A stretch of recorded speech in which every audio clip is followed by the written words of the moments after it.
Hello and welcome to this podcast, which deals with matters you should consider if you get a service charge bill and are unhappy with it. With me I have Stephanie Smith, who is an experienced property barrister at Arden Chambers. Stephanie, imagine I'm a leaseholder. A service charge bill arrives on my doormat one morning. It seems on the high side. What should I do first? Well, I think the first port of call is essentially to consider whether the demand that has arrived on your doormat has included a summary of rights and obligations under section 21B, and if that isn't included, then you're on very strong footing to lawfully withhold your payment of service charges until that has been provided to you. If, in fact, the summary of rights and obligations has been included, then you will be informed of the method by which you can request a summary of relevant costs pursuant to section 21. That summary of relevant costs will deal with all of the expenditure incurred by the landlord in relation to your particular property and others potentially associated with your property for an accounting period of 12 months. It's only really once you receive that summary that you're in a good position to consider what costs have actually been incurred in relation to that period and whether there is a reasonable prospect of being able to challenge them. Once you have made that request, then you can inspect the relevant accounts and supporting receipts within a period of 6 months of receiving that summary, and that will enable you to obtain even more relevant information for the purposes of establishing precisely what it is you're paying for and whether you're getting good value for the money that you're paying. So once you've established what costs you're actually paying for, then it's a question of turning to the terms of your lease and whether in fact the costs that are being sought from you are payable pursuant to the terms of that lease, and that's dealt with in section 27A of the 1985 Act, Landlord and Tenant Act 1985. Now, under section 27A, the tribunal can decide whether a service charge is payable, and if so, the circumstances in which it is payable, including by whom and to whom it is payable. And an application can be made whether or not you've withheld the service charge, as to which see above, and the payment of the service charge does not amount to an admission per se, and so the question as to whether the service charge is payable remains open. Section 27A(3) provides that the tribunal can determine whether a service charge would be payable in relation not only to costs which have been incurred, but in relation to anticipated costs for services, repairs, maintenance, and so on. And if so, again, circumstances in which it is payable. So from a tenant's point of view, that means that if you are sent an estimated service charge bill, you can go through precisely the same process and make your application in the proper form, the benefit of which obviously is that you won't have paid the money at that point. In terms of looking to the terms of your lease, any service charge claimed must be clearly provided for in the body of the lease and must have been apparent to a reasonable tenant. When considering whether a particular cost is covered by the terms of the lease, the words must be given their natural meaning and must be viewed in context. So if, having sought to construe a provision of the lease in that way, it proves impossible to establish whether it's payable or not, there's a level of ambiguity that appears within the lease, then the principle of what's referred to by the lawyers as contra proferentum applies. And what that basically means is that where there's an ambiguity, it is interpreted in favour of the lessee in this context, the person who essentially has had the lease brought to their attention and proffered to them. There are a certain number of principles that were very clearly enunciated by Michael Rich QC in a case called Cadogan and 27 and 29 Sloane Gardens Limited, which is a 2006 upper tribunal case, or Lands Tribunal case as it then was. And in that, there were a number of specific principles that were held to apply. It is for the landlord to show a reasonable tenant would perceive the underlease obliged him to make the payment sought, that such conclusion must emerge clearly and plainly from the words used, that if the words used could reasonably be read as providing for some other circumstance, the landlord would fail to discharge the onus upon him. It doesn't reject the natural meaning of their words in context, so you can look at the surrounding circumstances when the lease was entered into, such as, for example, promotional materials that may have been provided, which drew attention to what types of service charges would be recovered. And if consideration of the clause leaves ambiguity, then it is resolved against the landlord. In particular, when a tenant is looking at whether a particular cost is recoverable under the terms of the lease, be aware of what are referred to as sweeping up clauses. And what that means is a clause along the lines of the cost of all other services which a lessor may at its absolute discretion provide or install. Because such clauses can, albeit they don't specifically refer to listed items of expenditure, may catch other forms that would otherwise fall outside the terms of the lease. So be very careful to establish whether such a clause exists within the body of the lease before firing off an application to the court or tribunal. Section 19 of the 1985 Act concerns whether costs are reasonably incurred and whether the services or works are of a reasonable standard. And it's important not to conflate those two limbs with a general assessment of reasonableness, which it seems to me some tribunal decisions have fallen into the trap of so doing. In real terms, what this test means is that where relevant costs are incurred, one has to establish whether they fall within what is the reasonable spectrum of being incurred. So it isn't a question of saying, I think that you incurring these costs, Mr. Landlord, is something that I wouldn't have done. It is whether it is beyond a range of particular reasonable steps that the landlord may have taken in the particular circumstances. And there are a number of authorities that support that contention, including cases of Forcelux and Sweetman, and also Regent Management and Jones, which is a 2010 tribunal decision, and most recently the case of Southall Court and Tiwari, which is a 2011 tribunal decision. So in order to show a cost is reasonably incurred, a leaseholder has to show that the decision to incur the cost was one which no reasonable landlord could possibly have reached, or that it was perverse for the landlord to incur those costs. In terms of reasonable standard, essentially it's a question of fact for the tribunal. What I would say is that any tenant seeking to raise issues in relation to standards of services being carried out or works being carried out will need to provide pretty cogent evidence of the fact that the standard falls below that which would ordinarily reasonably be expected in the circumstances of the price which is being paid for it. Right, thanks very much, Stephanie. I've been going through this bill and I noticed some of the things I'm being charged for seem pretty old, from several years ago. Should that concern me? I think it absolutely should concern you.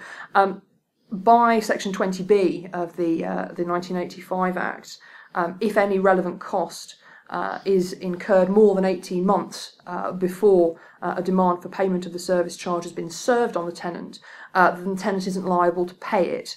And so consequently, if you receive a demand in relation to costs that were occurred, in relation to which essentially payment was made or invoices received more than 18 months ago, then you are not liable for those costs.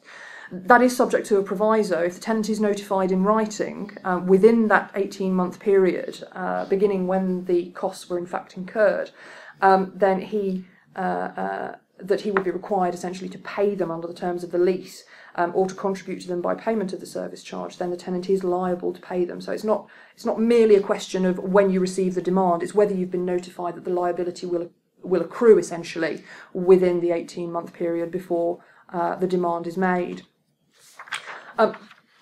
There are a number of cases which deal with the applicability of Section 20B to interim and subsequent balancing service charges, and in particular in the case of Gilger and Charlgrove, which is a 2003 High Court decision, Mr Justice Etherton, as he then was, held that Section 20B didn't apply where payments on account were made in respect of service charges, where the landlord's actual expenditure did not exceed the payment on account, and where no request by the landlord for any further payment by the tenant needed to be or was in fact made. And his ratio or justification for that decision was that the purpose of Section 20B was to avoid the tenant being faced with a bill in respect of which he'd had insufficient warning. And so it wasn't intended to prevent the landlord. It wasn't a punitive measure, essentially. If you don't give the demand in good time, then you're not able to recover it.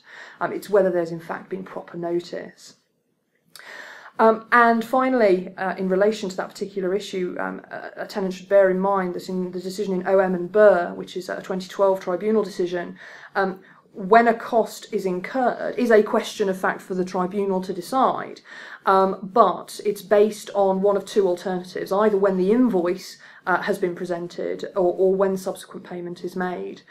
It certainly strikes me that that decision isn't necessarily consistent with normal accounting practices, but certainly that is what we are to deal with at the moment, and tenants should operate on the basis, certainly in my view, that once the date that they should essentially take is the sort of most favourable to the landlord. So when the payment is in fact made, which is most likely to be the later date, should really be when they seek to challenge pursuant to Section 20B. Right. About some of the items on the bill, should I have been consulted about them beforehand? Well, that depends. Not all charges that are incurred are subject to a requirement for consultation. What essentially a tenant is looking to establish is whether a particular contract that is entered into constitutes a qualifying long-term agreement or a QLTA, and whether or not works which are carried out fulfil the threshold in terms of the amount that is payable for consultation to apply. I think an important thing for leaseholders to understand is that whilst lawyers speak of consultation requirements, Section 20 doesn't prevent a landlord from entering into a contract of any description. What it prevents is him recovering necessarily all of the costs of entering into that contract. So the LVT is not in a position to make an order, or County Court's not in a position to make an order to prevent a landlord from using a particular contractor or to specify the types of works that can or cannot be carried out. It is essentially about the amount of money that the landlord can recover for carrying out those works. Now, qualifying works, to start, are defined as works on a building or other premises where the contribution of any tenant will exceed £250 in any accounting period. That doesn't mean that every tenant has to have £250 worth of works. It means that any one tenant of any number of tenants in a particular block incurs that liability. Works on a building comprise matters that are normally to be regarded as building works, so they don't include, for example, the cleaning of windows. It's important to distinguish what is a qualifying work and what isn't. In relation to qualifying long-term agreements, with the limited exceptions for which see Regulation 3 of the 2003 regs, any agreement entered into by or on behalf of a landlord for a term of more than 12 months and where the contribution of any tenant will be more than £100 in any accounting period would constitute a qualifying long-term agreement. Now, there was a decision in the Upper Tribunal in Paddington Walk and Governors of Peabody Trust Central where it was held that a management agreement for an initial term of 12 months and thereafter periodically for 12 months, but subject to 3 months' notice, was not a QLTA. Although the contract was capable of continuing for more than 12 months, the original period did not exceed 12 months. It was merely for 12 months, and consequently it wasn't a QLTA and consultation requirements didn't apply. Now, in a practical sense, albeit that consultation requirements can be split into 5 different types, ones where public notice is required, ones where public notice isn't required, and relating to both qualifying long-term agreements and qualifying works. In practice, what a lessee is most likely to come across are qualifying works where public notice isn't required. This is what I would say is the most common situation, and in terms of summarising the process, essentially it's a 3-stage process concerning the service of a notice of intention, followed by a 30-day period, followed by a collection of estimates by the landlord, and then a second notice and a paragraph B statement is served, and then a further relevant period of 30 days, And then finally, when the contract is entered into, there is another notice requirement which follows. The notice of intention has to be given to each tenant and an RTA if one is in existence, and the notice has to set out certain prescribed requirements. I won't go through them in detail because we could be here for hours talking about consultation requirements, but certainly the substantive procedure is not contained within the statute itself, but is in fact contained within the Service Charges Consultation Requirements England Regs 2003, which is SI 2003-1983, and which can be obtained, as I understand it, on the LEASE website, but also if one consults Bailey, for example, which is a legal statutory search engine, you'll be able to find out what they are. The relevant period is a period of 30 days beginning with the date that any notice is served, and in terms of the relevant period, be careful when the notice was actually served on you as a tenant, because if it doesn't give you the 30-day period because it's delivered late or whatever, then technically there is a defect in terms of the consultation process. The date for the purposes of the start of the relevant period is in fact the date that it would have been received in the ordinary course of post. So it's actually 2 days after it was committed to post, rather than the date that appears on the letter or on the notice itself. I'll move on to what is a really hot topic for the purposes of this podcast, which is the question of dispensation, because just because a landlord hasn't complied with the full technical prescriptions relating to consultation doesn't mean that they won't necessarily be allowed to recover all of the sums expended in the qualifying works or qualifying long-term agreement. And that's because the LVT has a power to dispense with the requirement for consultation in appropriate circumstances, and that's found in Section 20ZA of the 1985 Act.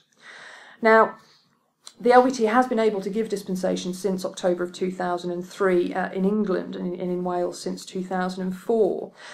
It is somewhat surprising in my view that it is only yesterday, which is March the 6th of 2013, some 10 years afterwards, that the Supreme Court has finally considered what the correct approach to dispensation ought to be, and it has flown in the face of what has gone before. The Supreme Court yesterday considered the decision in Dejan Investments Limited and Benson and others, and it is really required reading in relation to the question of dispensation.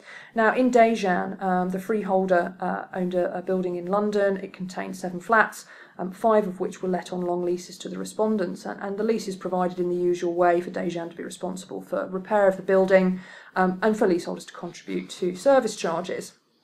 Now, they failed to comply strictly with the consultation requirements. They failed to provide a summary of observations.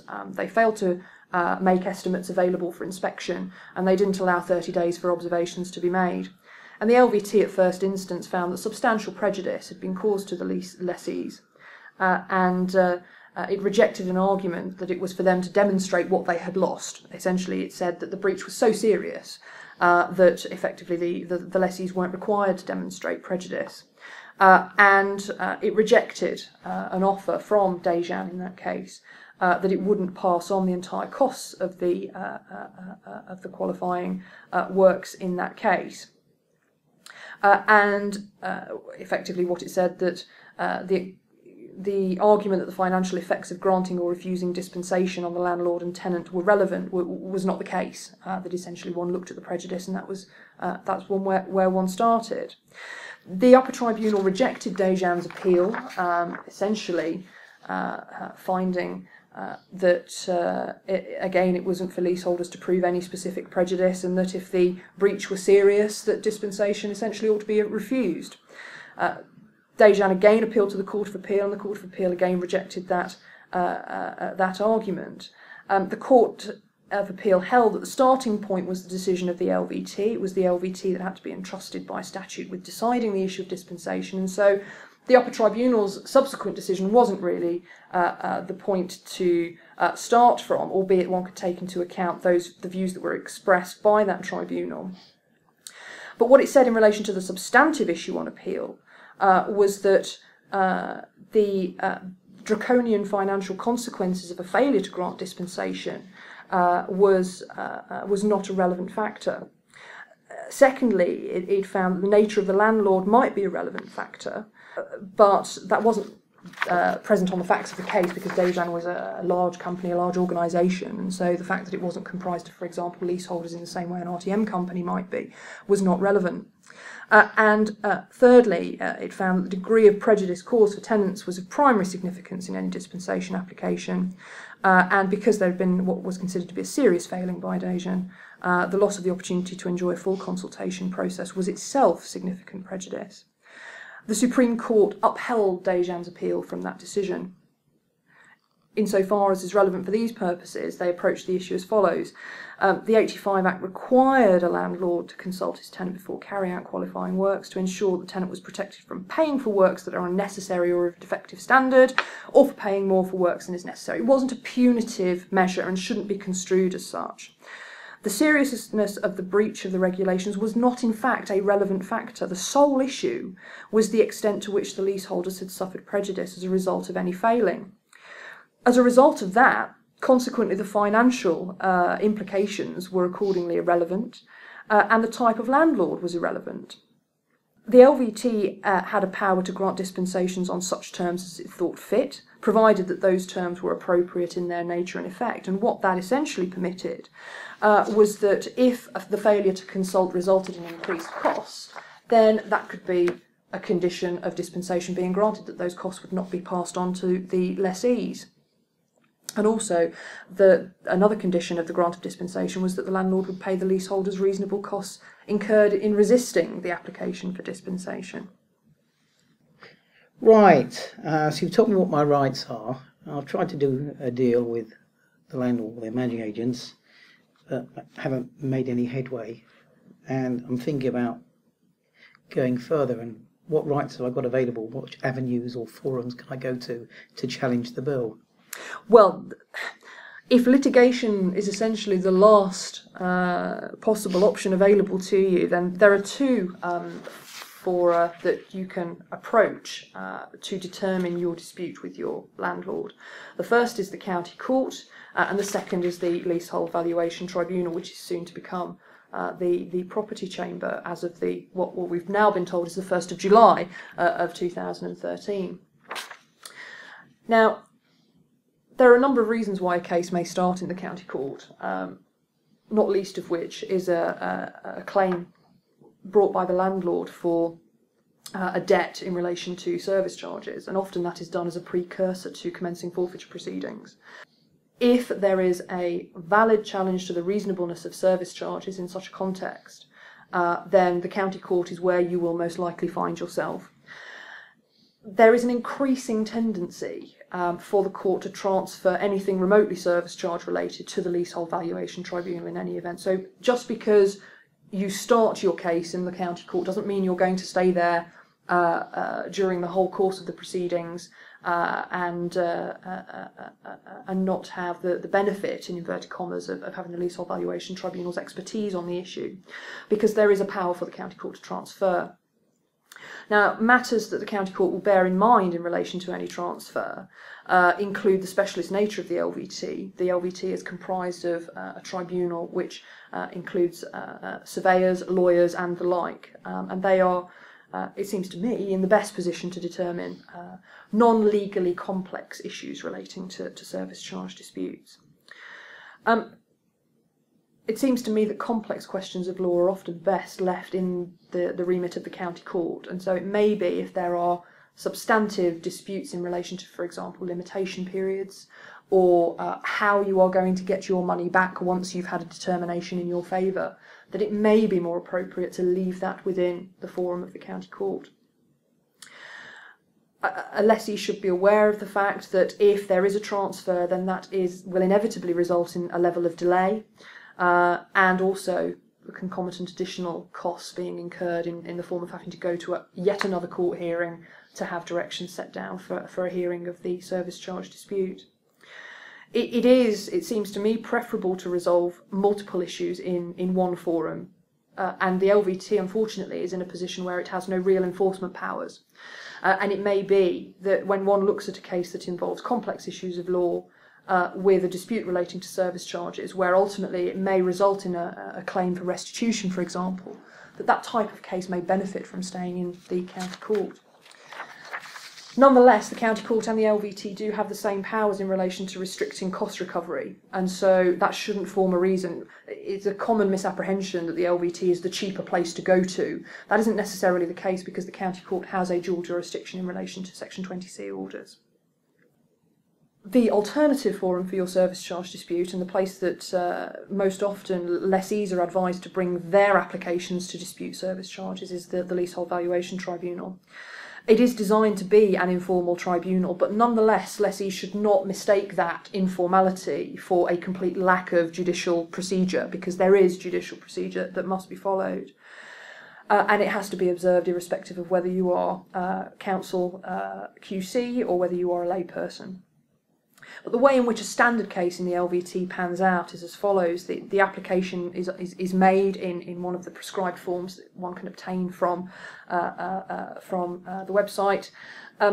More often than not, a pre-trial review is listed within sort of 6 weeks to a couple of months of the application being made. And at that point, a timetable is set down for a hearing of the matter. And ordinarily, mediation is recommended at that point as well, which I'll come on to in a second.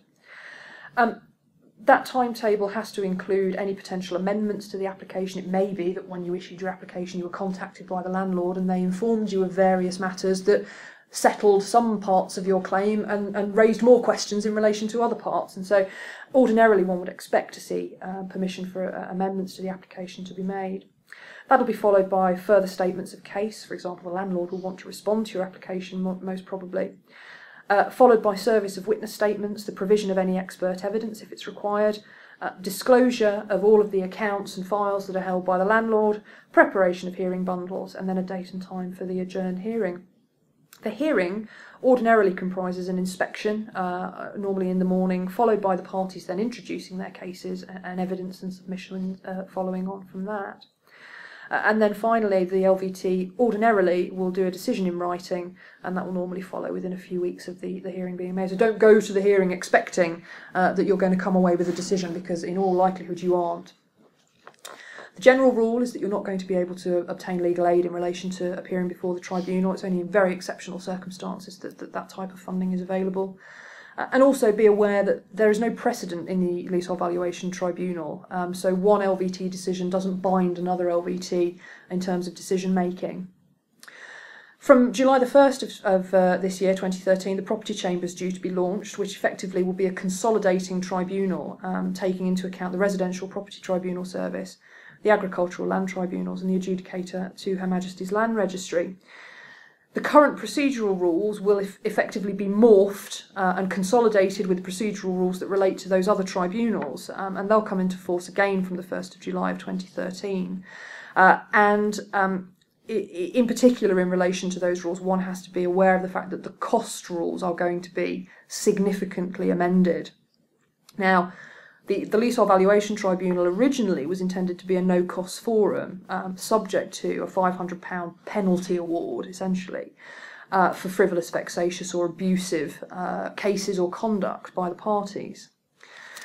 But what that didn't prevent, albeit it was intended to be a no-cost forum, was the common law right of freeholders, subject to the terms of their lease, to recover legal costs via the service charge. If the lease says they can, and they do. Since 1997, the landlord who tries to obtain or has the ability to obtain legal costs via the service charge can have that ability curtailed by the Leasehold Valuation Tribunal pursuant to Section 20C of the 85 Act, if it considers it just and equitable to do so. So what that prevents is any cost that the landlord incurs cannot just be fed through the service charge to be paid by all of the leaseholders, unless the LVT thinks it's right to do so. And ordinarily one would expect to see the landlord be entirely victorious in any application for those sorts of orders to be made. The LVT also has a power to order reimbursement of a particular party's fees, but the new rules will introduce essentially what is a costs forum in the Leasehold Valuation Tribunal. And costs orders will be made to sanction non-compliance with the orders of the tribunal, or the chamber as it then will be. and if a person has acted unreasonably in bringing, defending or conducting proceedings. So this is one step removed from the no-cost forum originally intended. It seems to me that the practical outcome is unlikely to be that significant costs awards will be made, because it almost mirrors the small claims track costs that operate in the under the civil procedure rules in the county court. And ordinarily one wouldn't expect significant costs awards to be made within that track. The other thing that leaseholders should certainly bear in mind, in light of a number of decisions over the course of the last 4 or 5 years, is that landlords are able to recover in appropriate circumstances their legal costs as an administration charge.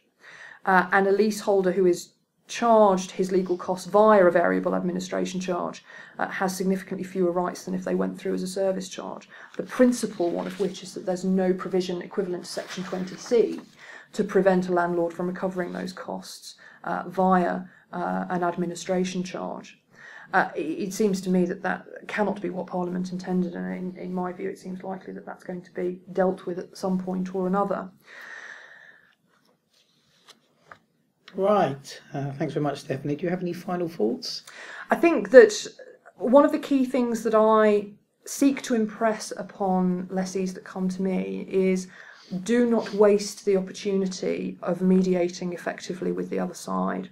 And there are 2 reasons why I say this. The first is that the Leasehold Valuation Tribunal is constrained in terms of the relief it is able to provide you. Essentially, it will provide you with a determination that will either result in you not having to pay such high service charges in the future, or which will reimburse you ultimately from the service charge account if restitution is something that you seek. So if you're actually looking for a reimbursement of service charges already paid. But what that doesn't deal with is the frustration that often accompanies a dispute with your landlord. It doesn't provide you with the power to view and see documentation that the landlord isn't happy for you to see, because there's no power within the Leasehold Valuation Tribunal to order that to take place.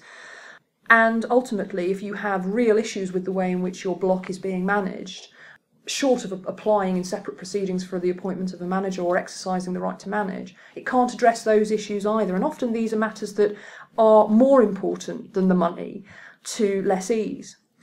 So mediation isn't a rights-based resolution. It isn't about a lessee being right or wrong or a landlord being right or wrong. It's about taking the interests and the needs of those parties and discovering how they can be best reconciled.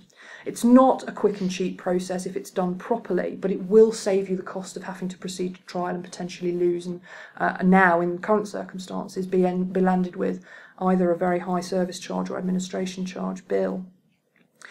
If mediation simply isn't effective, then, and there are persistent problems with overcharging or poor service provision, which LVT determinations in relation to service charges haven't rectified, then avoid jumping to try and exercise the right to manage, and try applying to the LVT for the appointment of a manager as the first port of call, because the right to manage is a pretty onerous obligation and isn't necessarily entered into with a full understanding of the implications for individual lessees. Right, thanks very much. And thanks very much, Stephanie, for enlightening us as to what to do when a service charge bill arrives. And thanks very much, listeners, for listening into this podcast.